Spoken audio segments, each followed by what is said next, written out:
Okay, welcome everyone to Scott Chamberlain's E36 325. This is no ordinary E36 325. This one has been built and thought about solely for the track.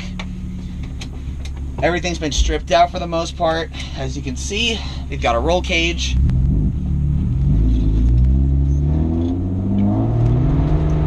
And I might have to get a little bit shouty here.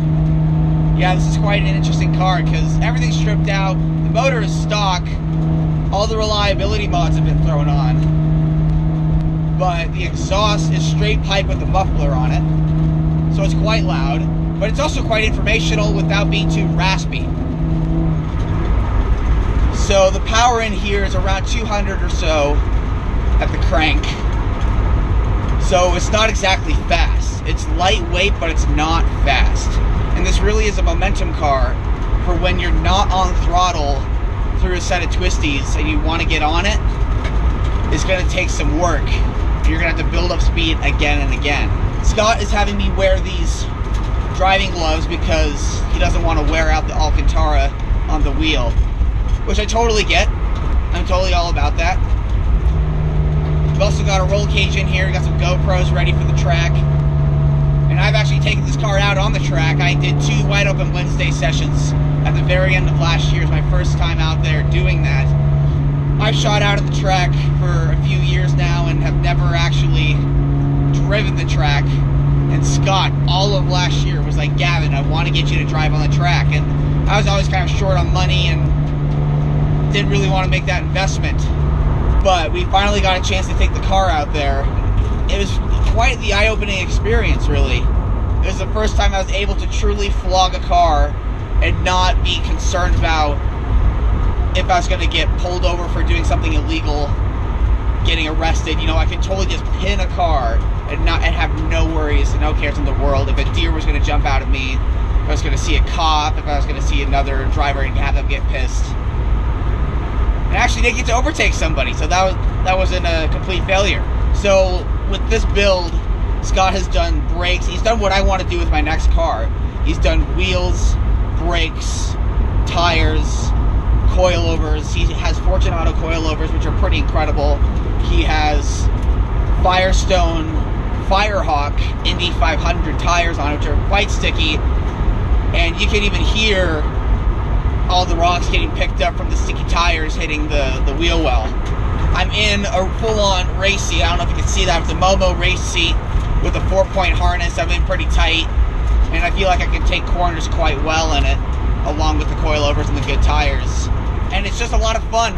And a lot of what this car is the sensation of driving. It's the engine noise. It's that BMW almost Honda rasp that you get from just revving this straight 6 motor out.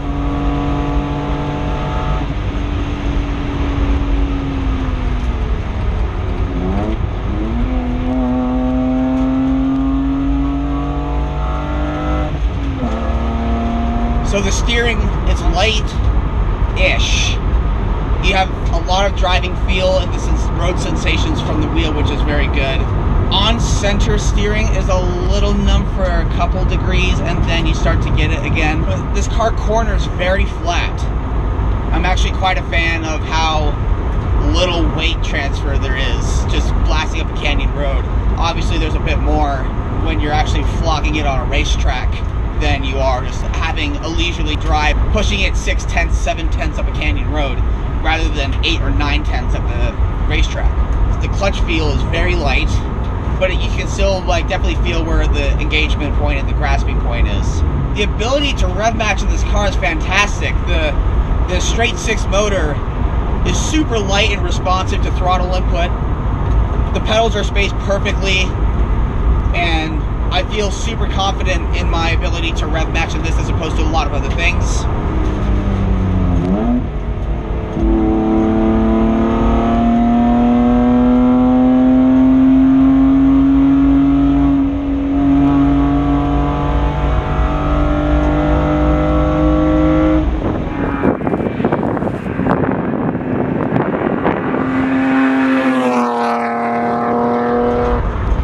really been talking this car up, and it's great.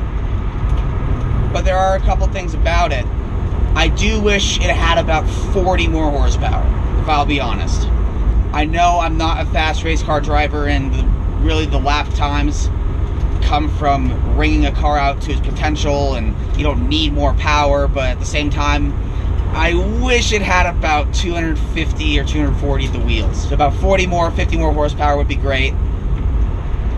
The other thing, because of these race pads, they're noisy. So this really is more of a car for the track than a fun canyon carver. And the brake feel is a little more spongy than I would like. They do respond, they will grab, and they do work. But there's a little bit left to be desired, if I'm honest. I love this car though. It drives great. And Scott picked this car up for, if I'm correct, about $5,000 or so, which really comes into Miata territory, especially for spec Miata racing. So you can buy this car for $5 grand, and that's like a good one. If you want, you can keep it as a fun canyon car and just hoon it.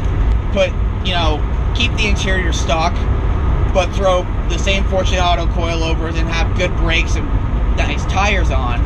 Or you could do all of that, upgrade the ECU, strip out everything on the inside, and go full, you know, Pilot Super Sports, or now the PS4 is Michelin's new tire, and have a fantastic track car that you just get to wring out everywhere. Would I rather have a Miata? I mean, it's the question of, do you want an open top or not? Open top is nice, especially for something like an S2000 where you get to really hear all 9,000 RPM screaming. But in anything else, I'm kind of I don't really care for an open top. I love this race car feel of having a closed carriage and looking around, having everything stripped out, and I think I'd rather have this than a Miata, I'll be honest. The answer is not always Miata, and I'm totally okay with that. This is a really fun car, especially for a $5,000 buy-in. I'd recommend this to anyone who's wanting to break into, you know, spec driving, spec E36. Like, I would highly recommend this. Now it's just a matter of getting one myself.